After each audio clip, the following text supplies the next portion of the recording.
Hey, everybody. Welcome to the TEConnect podcast. I'm John Martin. And I'm Dean Reverman. Dean, holiday shopping. Oh, yeah? It's right around the corner. Yes. Maybe you already started. Have you started yours yet? Not one bit. I've done a couple things. Oh, really? I got some stuff saved in my Amazon cart, you're for the smart kiddo. like that.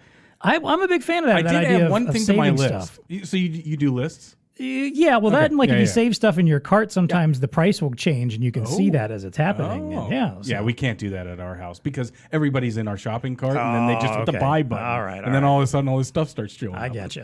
Well, I bring this up because this episode's actually coming out just before Black Friday. Got it. So it's going to be pretty top of mind for consumers. And obviously, it's a very important time of year for retailers, for restaurants, hospitality, lots of stuff happening, This is throughout their the Super holidays. Bowl. It is, yeah. And many of them are still struggling, though, with how to improve customer experiences in this increasingly digital tech giant dominated world. Yes, And indeed. I'm sure it's going to be top of mind for them again this year, as it always is. For sure. That's kind of a big basis of our conversation today. We have Fredrik Carlegren today coming on from Toshiba. Yes. He's going to be talking to us a little bit about there's a really cool white paper that Toshiba put out about the customer innovation and retail experience and how to improve those experiences. Yep. So we're going to dive into a little bit of that. He's going to help us find out a little bit about how customer expectations, where they are, how we got to where we are right now. I think we kind of know, but he'll probably have some good insights on that. Yeah. We'll talk about some of the challenges of why it is that they're having trouble getting to those customer experiences. A couple things like intention versus implementation, physical versus digital experiences, and then keeping up with all of us demanding customers that insist on everything right here, right now when I want it. Like, are you one of those? I think so. Yeah, probably. Yeah. I try not to be, but we all get spoiled and Absolutely. and want it. So there you Now! go. Exactly. All that plus our usual value to the VAR. What's TEConnecting with us? It's time to plug in and get connected. Welcome to the TEConnect podcast. It's time to get connected.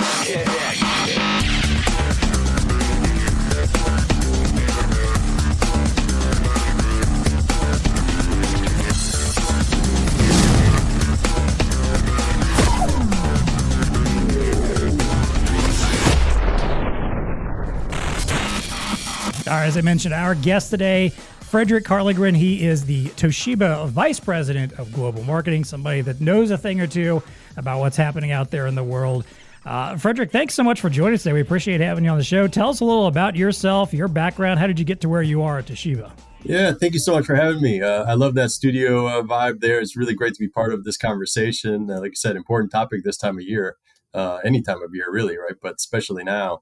So I've been with Toshiba Global Commerce Solutions really since we were founded, which was 11 years ago. But previous to that, with IBM and the Retail Store Solutions division, so about 20 years in retail. I've been everything from the product management side and brought new solutions to market, sales, and run solutions architect teams, working directly with customers and helping them implement new solutions. And now the last few years, heading up our marketing communications group within Toshiba Global Commerce Solutions. So right here in Raleigh, North Carolina. Nice. Nice. Well, as always, our favorite type of people we have on the show is the person who's been around the horn. Yes. Been on all sides of this conversation. Has greater expertise than we do. Yes. We always lean on our subject matter experts. Let's be honest. If it was just us every episode, this podcast would have died 165 episodes ago. I don't know how far. We're on 168, 169 at this point. Yeah.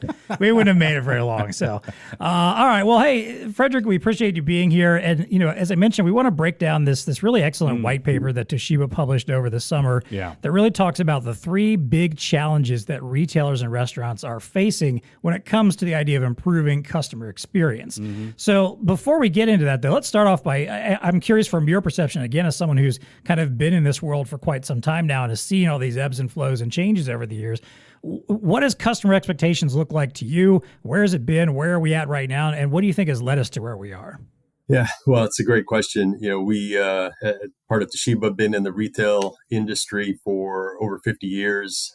So, over the course of that time, I'm not going to go through a full history of retail. I don't think that's, where we want to go, but it's obviously seen a lot of ebbs and flows, right? From the traditional retailing around point of sale being the true heart, and it still is in a lot of ways, but commerce itself has evolved. I think the consumer just expectations in general. COVID accelerated, of course, the changes in behaviors. We've all had those conversations, and I think you're seeing some of that continue, right? Some of the expectations of that self-service mentality and mindset in many different facets, right, of how consumers can get more information, search, purchase, transact, return more in a self-service manner. So we continue to see that and a lot of implications for that.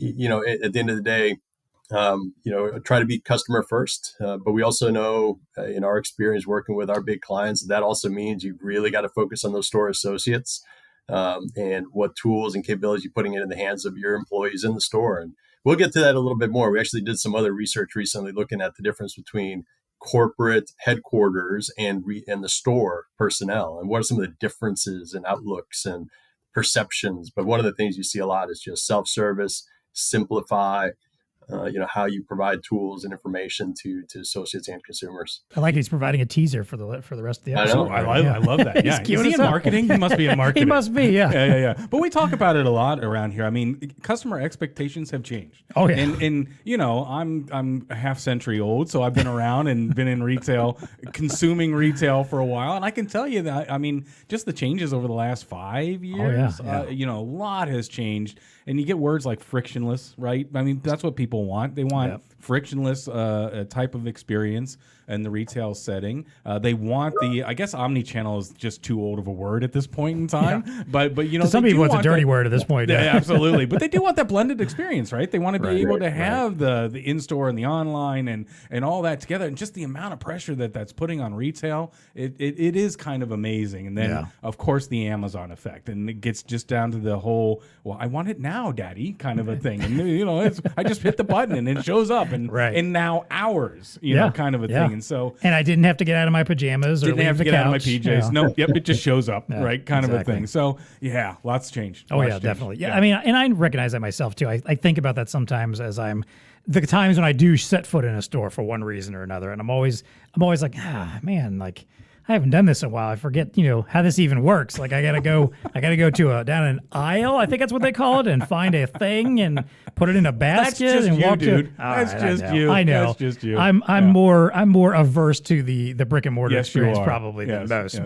But again, to your point though, I think when you do it, most people again still have that expectation of something being a little bit different than what they might have done 5-10 years ago at this point. So, well, then let's do, Fredrik, let's get into some of these challenges that we talked about in this white paper here. The first big one is a gap between intention and implementation. And a stat that they call out of there is 92% of retailers think innovation is critical, but only 22% genuinely embrace it. That's a pretty big gap. That's a gap. Between people basically saying like, hey, we know we need to innovate, but we're not really going to do a lot of that, or we're not sure how to do it, or we're not really into doing it that much. Yes. Yeah, right? exactly. Yeah. So why is there such a big gap there? What do you guys see when you talk to folks about this, and how can we overcome that gap? Yeah, very interesting question, of course, coming from the vendor side of things. A couple of other stats I'll throw in there for you, too. A third of retailers believe that they actually have a mature execution process for their innovation strategy. And only 27%, having any sort of dedicated teams focused around innovation. So, it's at the end of the day, innovation is a word you throw around a lot. I like that you threw frictionless out there in the beginning too, because innovation without that true intention of how you're removing, I think in particular right now in physical retail, points of friction in the shopping experience. That's got to be the key. But that doesn't mean that it's straightforward and easy. Of course, retailers have different levels of risk, different budgets, and kind of considerations for where and how they invest. And that's something else that we kind of dug into in some of the research. Is that the budgets aren't always aligned to that. There's still a lot of perspectives from retailers where budgets are aligned to either supporting digital commerce or physical commerce, and not necessarily, together or holistically, right? So I think that's one of the challenges, because, and then underlying that as a technologist as well, do you really have the platform in place and the technology and the architecture in place that makes moving more quickly? And I think we'll touch on that too, right? Speed and how quickly you can adapt to the changing needs of what's happening in retail. So, yeah, I will say to your comment earlier, we fully believe in the physical retail environment, but that there are certain areas that absolutely need to be addressed, and expectations for consumers to make that a place they want to go that's convenient and easy, and maybe sometimes even a little fun.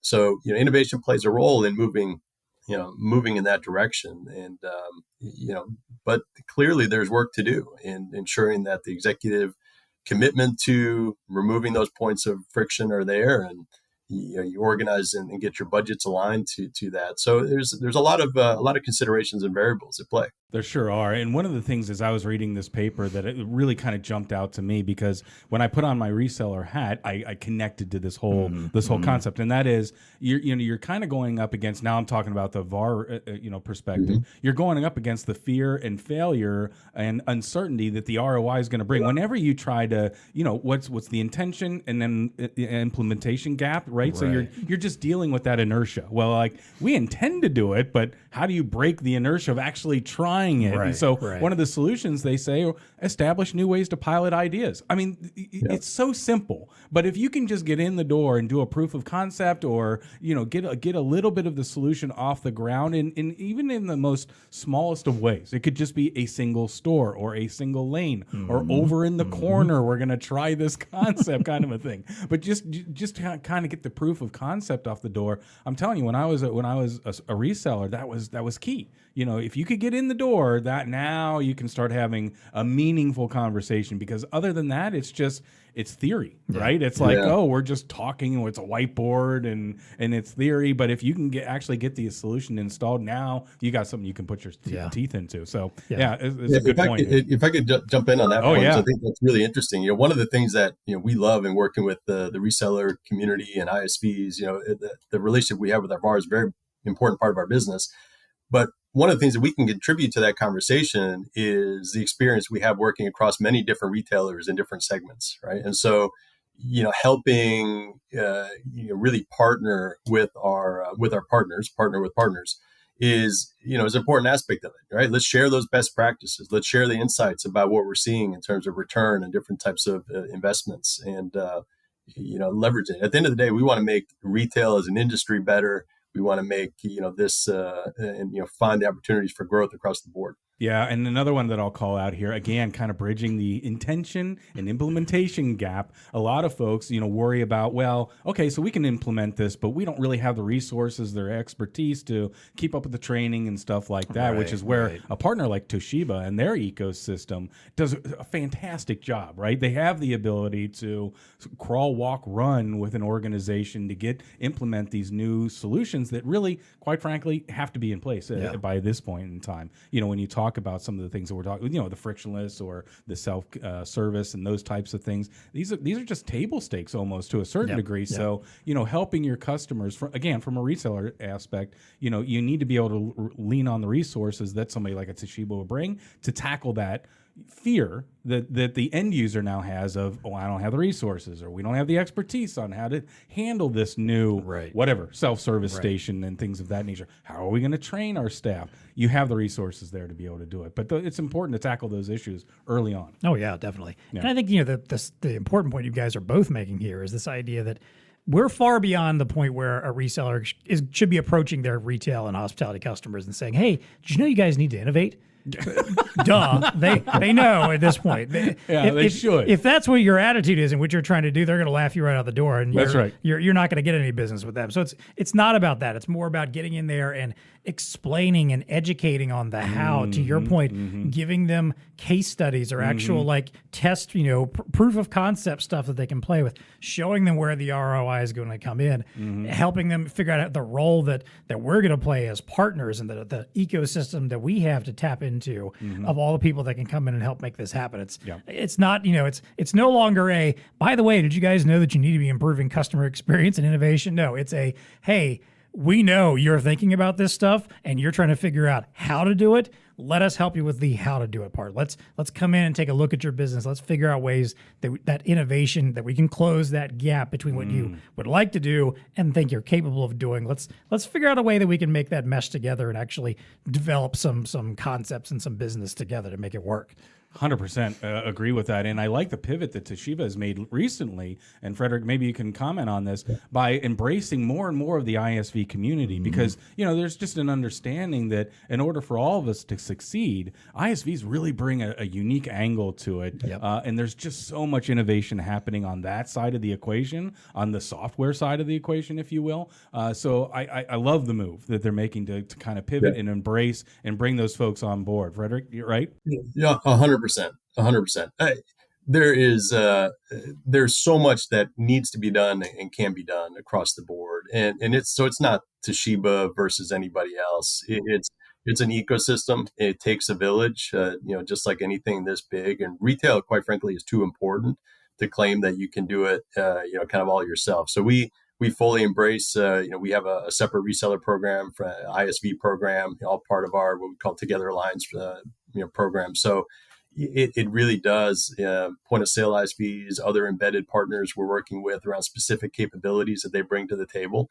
We're really wide open to that kind of partnership approach. And as we preach, partner, it's all around a partner ecosystem. So how do you bridge that gap between intention and implementation? Having the right partners in the mix. Yeah, exactly. And showing up with those partners. Like again, right. when you're out there trying to pitch this business, you bring some of those partners with you whenever you can to help prove that you know what you're talking about and that you have the ammunition and the backup to help you get there too.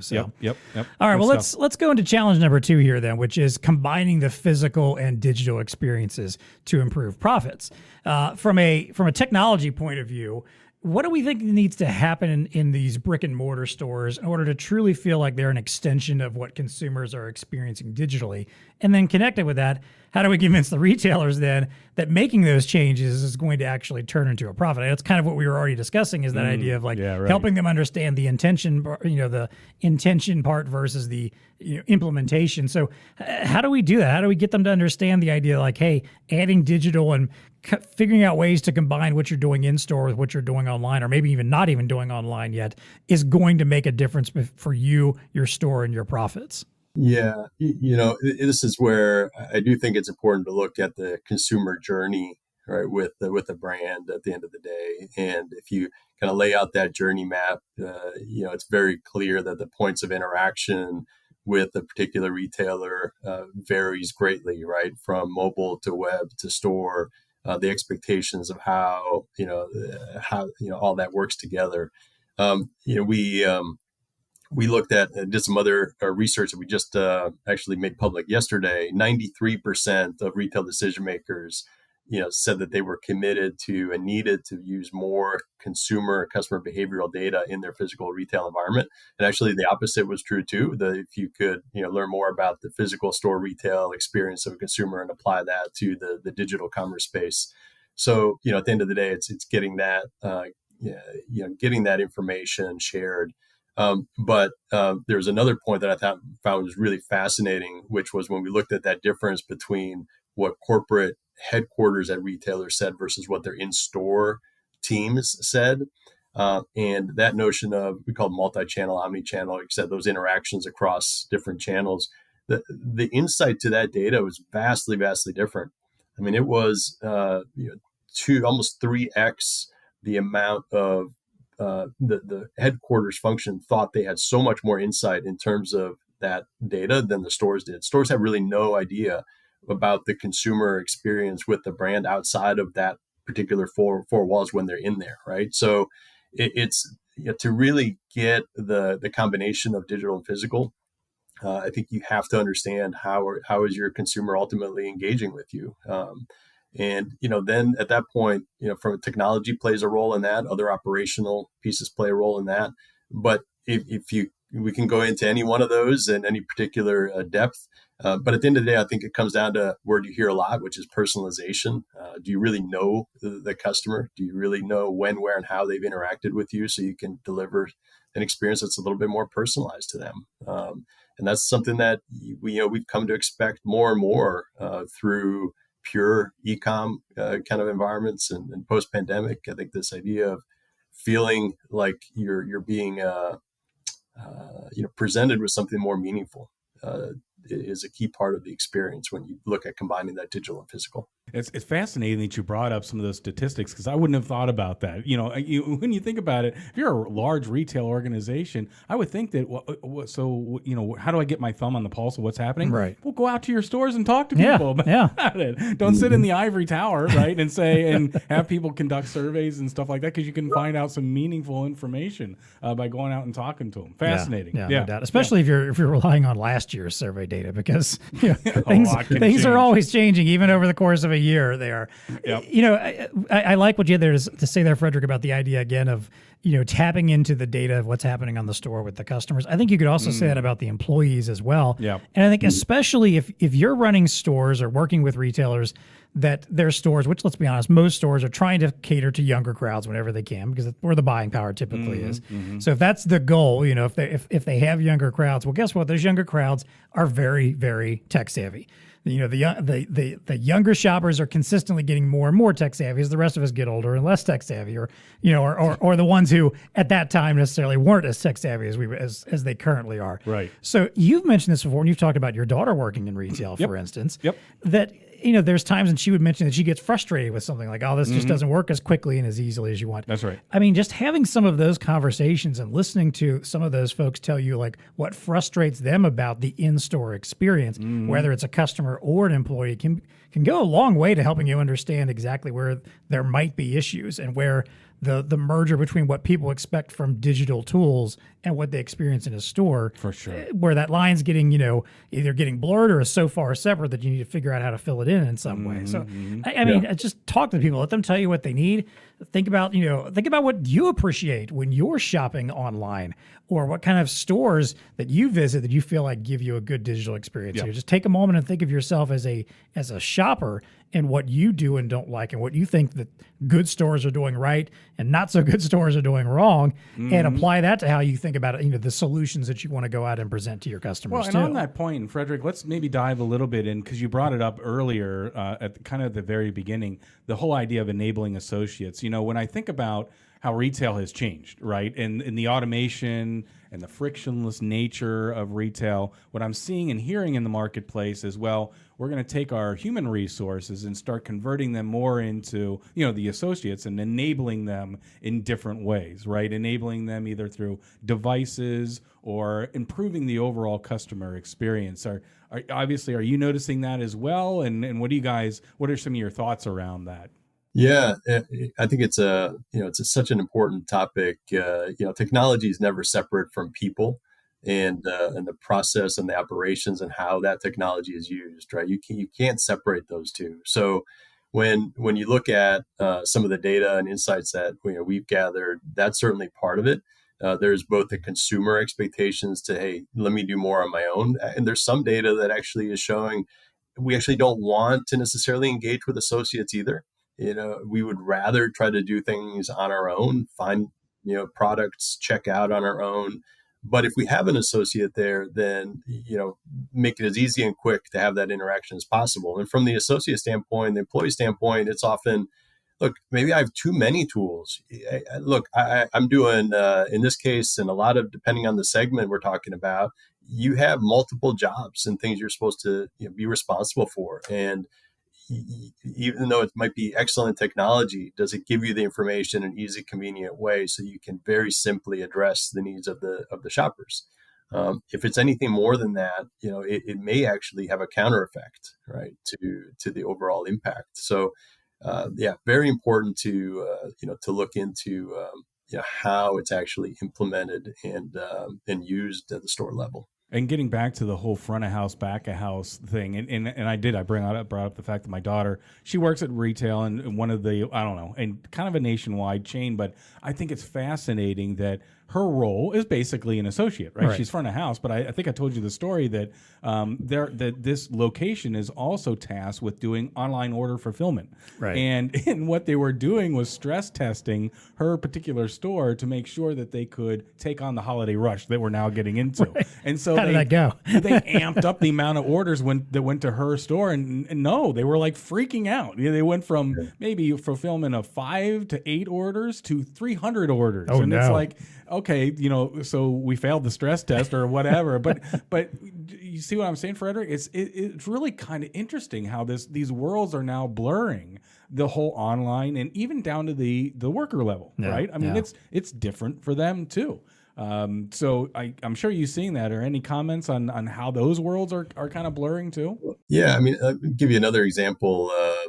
We working with Wayfair, and obviously a big e-commerce player, and really, has done a lot to make that experience a really positive one. Opening up physical retail stores too, right? They've over the last couple of years. But take an example of how something may be done online in terms of order placement, fulfillment, selection, delivery, right? How that's managed. And if you go to a store, maybe typically that would even be a different experience.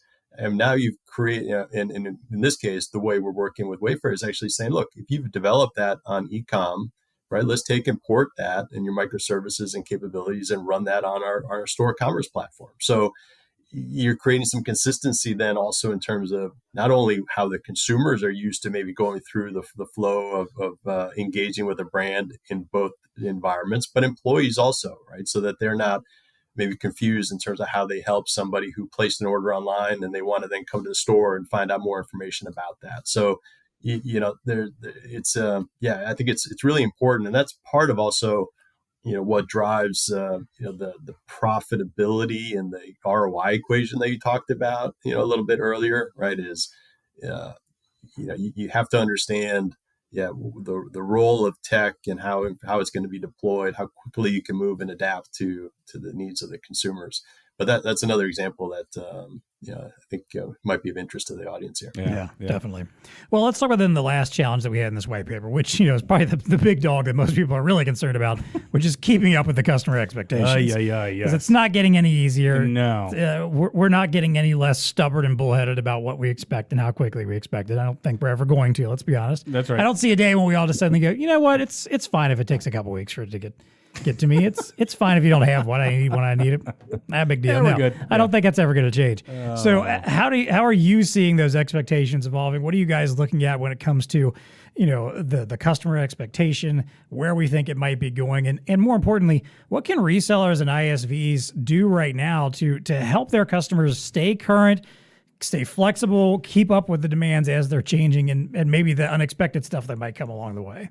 Yeah, I think we hit on it a little bit earlier, and so we'll kind of come back to it, which is we have to be able to work together to give those proof of concepts and bring those pilots out more quickly, right? One of the things that we heard this from a CIO recently from one of our pretty major customers, say we need to do more reckless experimentation.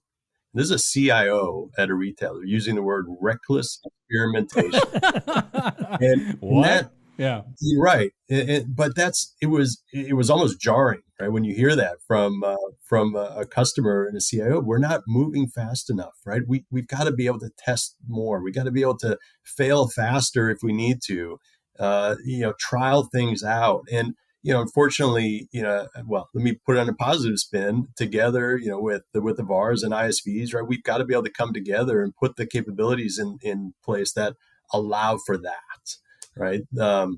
Because that's not always easy, especially in a physical retail environment with, technology that maybe doesn't allow that, right? So there are investments and things we need to make and justifications for that we need to work on together to show how you get to the point where you can create that environment of, we could call it just speed of experimentation, but reckless just is the actual word used. I'm not saying we use that everywhere because, some CIOs may not respond well to reckless, but, nonetheless, that mindset, I think, is really of utmost importance. Yeah, and I love how the paper also kind of focuses on that customer first that we touched on earlier as well, because in one of the iterations of that, or the solutions that comes out of that, is the whole personalization. I'll keep going back to that because I think it's such a powerful concept, and where retail is today and where it's going. People want that. They like that. They like the personalization, whether it's just down to an item level maybe, but even just kind of when you walk into a place and feel like, oh, this is responding to me in some some way, right? In a personalized type of way. It is fascinating, but that kind of customer first optic, important to have in mind. Yeah.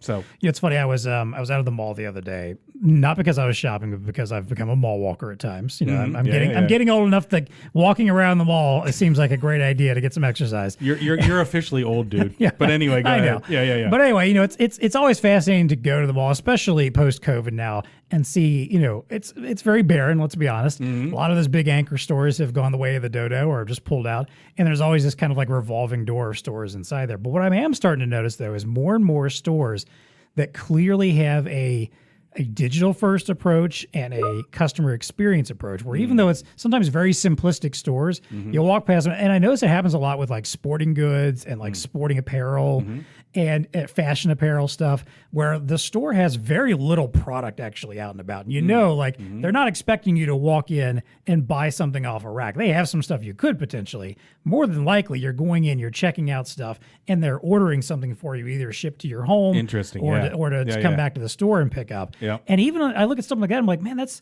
these are folks like just renting out a little space in a mall that, it doesn't get necessarily a massive amount of traffic, but they're doing it right in a way that they know that if they get someone's attention to come in, look around, get an interesting experience, they'll usually have like TVs up playing a game or something, or sometimes even have some video games you can play in store, mock-ups of models and stuff wearing all the clothing, and different like places where you can try on outfits. And you just know the intent is to have like a good vibe, basically, that will lead you to potentially want to buy something.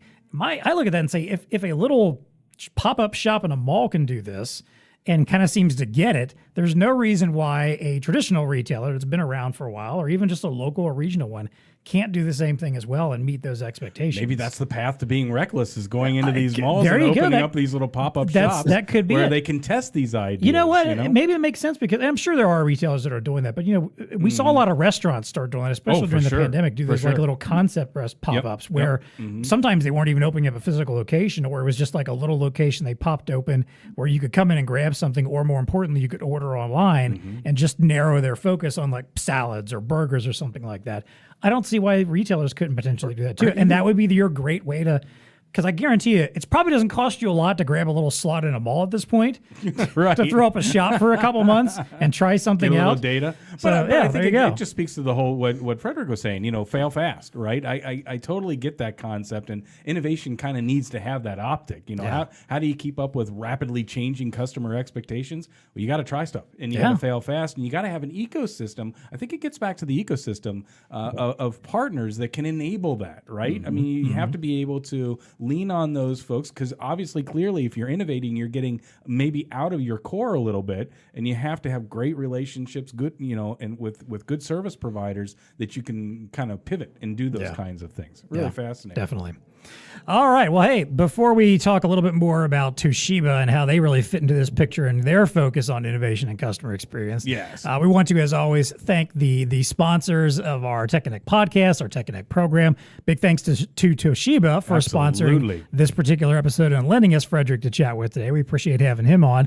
Hey, if you're liking what you're seeing here, whether this is the first episode you've ever watched or listened to, or the 160 whatever we're on right now, if you're not telling us that you like this, it doesn't, we don't know what we're I mean, we know what we're doing at this point, but we don't know how much people really like what we're doing. You can have a voice. How about that? There you go. You can have a voice. So if you're watching on YouTube, hit the like button, leave us a comment, subscribe to BlueStar's YouTube channel. If you're listening on any audio podcast of your choice, if there's a way to, provide a review, give us a rating or something, especially on Apple Podcasts, please take a quick moment to do that, even if it's just to say, hey, I like what you guys are doing, or you can even say, hey, I don't like what you guys are doing. I mean, I don't know why you take the time to do that. But we'll take the feedback. We'll take the feedback either way, as long as it's constructive and you tell us what you want. Yes. There you go. And as always, if you do have ideas for the show, topics you want to hear about, folks you want to hear from, vendors that you'd like for us to talk to, software partners, whatever, you can always need to tell us what's going on there. You can always find a link in the show notes to drop us a suggestion. Just for doing it, we send you a TEConnect podcast t-shirt. That's right. T-shirt. There it is. Simple way to get a free t-shirt just for sending an idea into us. You can also email us those ideas or chat with us anytime by emailing TEConnect@BlueStarInc.com. And Fredrik, this is where I want you to tell us a little more about Toshiba's role in this, in all of this we've talked about. Obviously, you guys put together this great white paper, and you did it for a reason, because you wanted to show, what you understood about what was happening in the industry, and also, how you guys are understanding what's going on out there and fit into the picture. So tell us a little bit more about your embrace of innovation, your focus on customer experience, and how that can help our VARs and the ISVs that we work with to go out and sell some solutions. Yeah, first of all, if you're not as familiar with Toshiba Global Commerce Solutions, we are retail. That's literally our core values is around retail. When we talk about respect, empowerment, teamwork, adaptability, integrity, leadership, like we live and breathe retail. That is what we do, and hospitality and various kind of related retail segments, and that is so we're committed to that, and what investments are required in order to help our retail customers be successful at what they do, right? And so, as we said, obviously that takes a partnership and an ecosystem with both our VARs and ISVs. So, what we, from a portfolio standpoint, those investments, we also really pride ourselves in having breadth in that portfolio, right? So, whether it's our traditional point of sale, hardware, printers, self-checkout, services across the board, and our commerce platform capabilities around Alera. So we also look for ways to make sure that we have a portfolio that we can partner and relate and work with various VARs and ISVs, but depending on the different segments. It's obvious that there are some common core needs across the industry, but there are some very specific requirements. And that's where we really are excited about the types of partnerships that we have with the ISVs and the VARs. I mean, one of the examples that we're focused on, just to give one of many examples without calling out specific names, but you take what's happening in grocery, where we do have a big play. There's a lot of that synergy with restaurant now, right? So you get a lot of restaurants within grocery, different types of food court environments inside are connected to grocery environments, right? So there's a whole new grocerant environment out there. That is a great example of where this really needs to come together, where the ISV, VAR, Toshiba's can really come together with a full solution. That's what we see a lot anyway, is that move from, you want to be modular and be able to move quick, but you also want to make sure that you are thinking about the future direction of where those technology investments and the partnerships that you invest in are going to take you.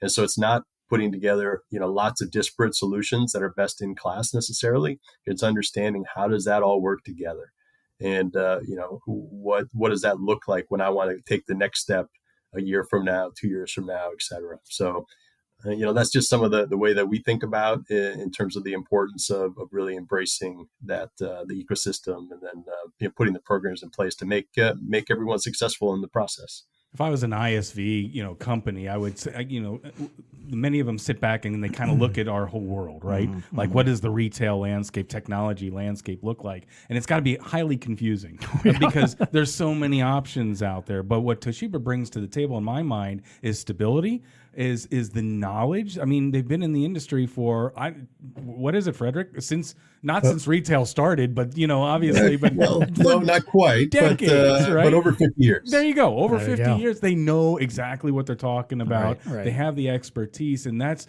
so critical. If you're looking to get your business running in the retail environment, I mean, why would you not hook your wagon to somebody like that that has all that experience, all that knowledge, and the hardware to enable that? Just on the ISV front, it's rather obvious. On the reseller front, I think most resellers understand the value that Toshiba's bringing to the table and the quality of products that they manufacture. So, really good stuff there. Yeah, definitely. Well, I know Toshiba GCS is kind of new to us, to BlueStar, in our relationship. But again, obviously, I've been out there and doing this for a while. So if you do want to learn and understand more about them and what they offer, I will obviously put the link to that white paper in our show notes, so you can go check out and read that more thoroughly. There's a lot more detail in there than what we went over. Yeah, but also, you guys did a great webinar with us a couple months back where you you filmed it inside your actual customer experience center. Yes. Really cool little place where you can probably go and visit and take your customers and show them off things too. Absolutely can. But I highly recommend checking that out because they did some hands-on, look at some of the technology that you guys have to offer. Nice overview of some of the various, self-checkout and point of sale technologies that you have. So I'll put that link in the show notes also. I definitely recommend checking that out. It's a good way to get to know Toshiba's products and understand what they have to offer out there. Yeah. So Can I just piggyback off that for a second? Because we're really proud of that studio. And one of the things that important for the audience here to know is it's not just for us to talk directly with our customers, right? We would love to use that space. We either inviting partners down with us in the studio to do customer presentations. We can use it to just let you know as partners of what we do, so you can see without necessarily coming to our headquarters in North Carolina. There are so many ways we can use that studio to really showcase everything we have going on. So I want to invite everybody to take a look at that. As you said, the link that you're going to share, but we would really love an opportunity to showcase that firsthand and let you use it as well when you're talking to prospective customers.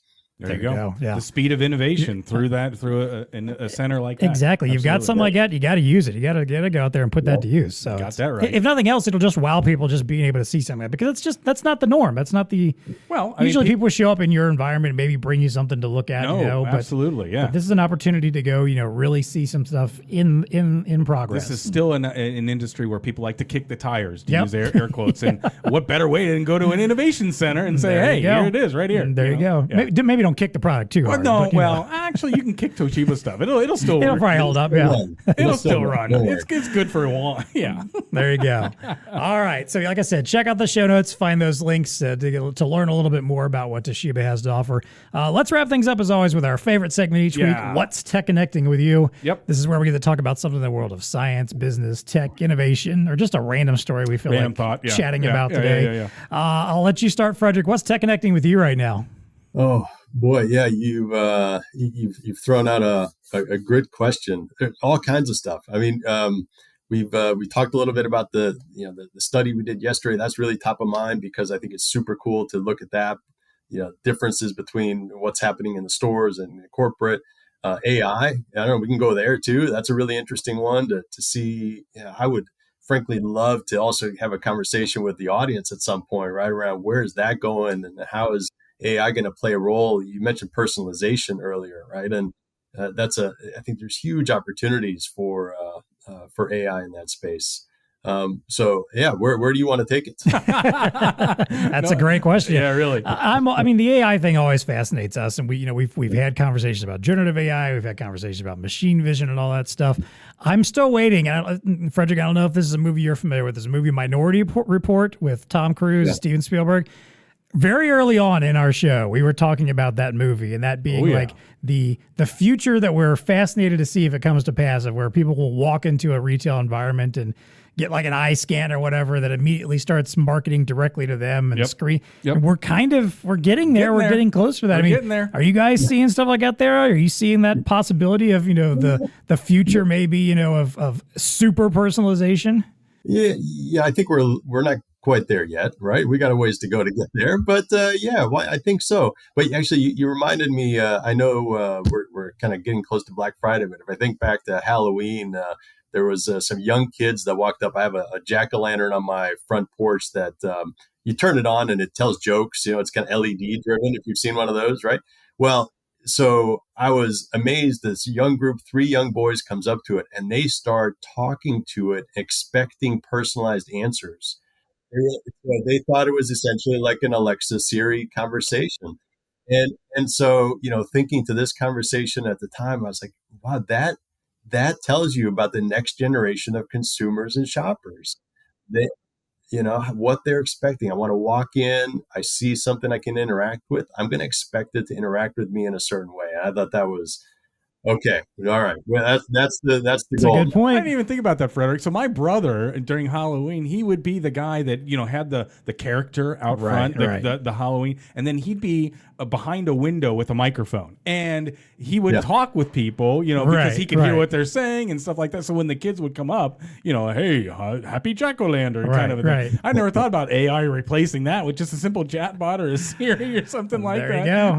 Yeah. Kids these days. What's the ROI on an AI-driven? Yeah, I'm kind of amazed that hasn't been a thing yet. But I'm amazed it's that, to your point, that that Alexa or Google or something hasn't put out like an update for Halloween that specifically is like, hey, drop your your little Echo Dot inside of a jack-o'-lantern. Christmas is just around the corner. Let's see. Yeah, there you go. Yeah, maybe that'll be it next. Maybe it'll be like I don't know, some kind of like AI Santa or whatever that will come down the chimney at night or something. Right. I don't know. Righto. All right, Dean, what's TEConnecting? I got a TEConnecting that is AI based. So, have you ever looked at a picture of a dog only to find out it's a picture of a car? You never done that before? No. Okay, yeah, I've stumped you. Well, unless it's that dog car thing from, what was that movie, Dumb and Dumber? It is a car dog. Touche, my friend. But researchers have released a tool that adds poison pixels to images that can corrupt AI models, which use the image to train. So here's the whole idea. If you're an artist and you create a picture or something like that, right? And you don't want that to go out into the world and then have AI train on it, type of a thing. Well, this company called hold on here, it's called Nightshade, has created now an application where an artist can upload the image into it. It adds in pixels that quote unquote poison it, so that when an AI tries to read it, so it could be a picture. I'll just go back to my original statement. If you uploaded a picture of a dog with these poison pixels in it, the poison would make AI think that it's actually a picture of a car. It's wild. We'll put this in the show notes, but you'll see the examples of what the original photo was with a couple of poison pixels, maybe 100 pixels or 300 pixels, and depending on how many it is relative to what the AI will actually think that it's looking at. So these guys have decoded AI in the sense that they can cloak it and now fool it. Right. AI is getting so deep, dude. I mean, you can't I love even how keep up we've with gone this stuff. from how to use AI to get information and create new stuff to how to make sure the AI doesn't get your information to create stuff. There it is. Very quickly, we're already looking for the ways to get around this.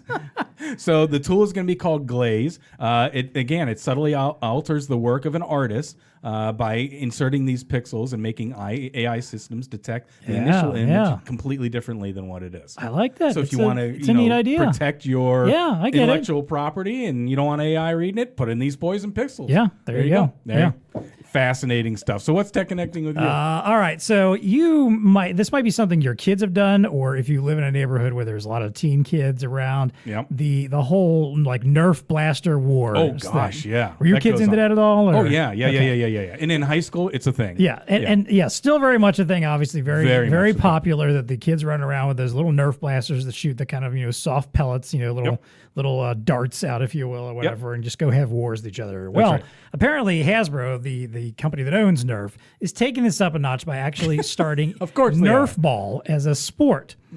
They call it the first ever official sport of Nerf. They call it Nerf ball. And basically, they to start promoting it last month. It was back in September, actually. They recruited 12 collegiate athletes to go do a big Nerf ball battle tournament where they've set up a field or whatever for Nerf ball and have them go out there and fight. Now, first of all, two things I'll tell you about this. One, I'll tell you, paintball, sort of. Okay, I'll give you some specs around the game itself, some of the rules behind it. So it's 2 teams, 5x5 by default, with 2 additional players ready to substitute. Every player gets 1 blaster with 60 darts. They're not allowed to pick up any extras that are out on the field. Oh, okay, all right. And there's a ball. There actually is a ball component to this that's out on the field too. And you can pick up the ball. It's almost kind of like Quidditch from Harry Potter in a way. Yeah. Where you're out there, you could be shooting each other, and you get a point every time you shoot somebody. Yeah. And they have to go respawn like back at their base or whatever. Yeah. But you can also pick up the ball and you can kick it, toss it, throw it, pass it, whatever you need to do, and try to get it through a goal on your enemy's side. And you get 6 points for that in addition as well. So they're trying to put these things now all over the nation? Yeah, so they're trying to build up this whole like Nerf ball thing to make an actual sport. It'll probably be in the Olympics before we know it. But as always, I always put links to this stuff in our show notes. Check this one out because it shows you what like the field looks like with all the blockades and stuff and where the home base would be. And well, maybe we should have a Team BlueStar versus Team There Toshiba. You go. There you go. You know, I got another one for you that I thought was crazy. I saw the, you know, how you hit the balloon in the house and don't let the balloon touch the floor. Right. Yeah. Have you seen that they have like professional like courses now? They wear helmets. It's one-on-one. I believe it. They literally battle it out with a professional sport, I guess, with keeping the balloon in the air. Yeah. So, you know, you can turn anything into a sport. So I get it. BlueStar versus Toshiba in one of those, you got it. Just have some fun. There we go. We took baseball out of the Olympics, but a sport like that will probably end up in there at some point. Yeah, exactly. The other interesting part of this story is that they actually have also, Nerf says that they have developed a new soft foam padding system that actually will detect the darts. Specifically will detect the darts when they hit you to score points off I of. see, yes. They didn't show it off at this little exhibition. They said it wasn't quite ready for that, but they did say that they've developed this and that it is only engineered to notice the darts. So it doesn't matter if you hit it with a gun, if you're rolling around. It's proprietary. It's supposed to only recognize the dart hits as well. So yeah, there you go. That is what's coming soon to us. you. Yes, exactly. There you go. Fredrik Carlegren, thank you so much for joining us today. Thanks, We Fredrik. appreciate having you on the show. It is time for us to unplug. But until next time, go out and encourage some innovation with your customers. Yes, fail get fast, your get it get your done. Christmas shopping early or on. If you're if you're doing so this weekend, shop safely and maybe get some of that smart foam that they're putting out, so that like if a granny comes up and hip checks you or whatever. To get to that latest toy ahead of you, maybe you can register that. I don't know. You get points? There you, I guess. Yeah, maybe you get some points for that. Who knows? Points, yeah. Turn shopping into a sport. Why not? And as always, folks, please stay connected. This episode of the TEConnect podcast was brought to you by Toshiba. Create exceptional experiences today with the Toshiba TCX 810 POS system.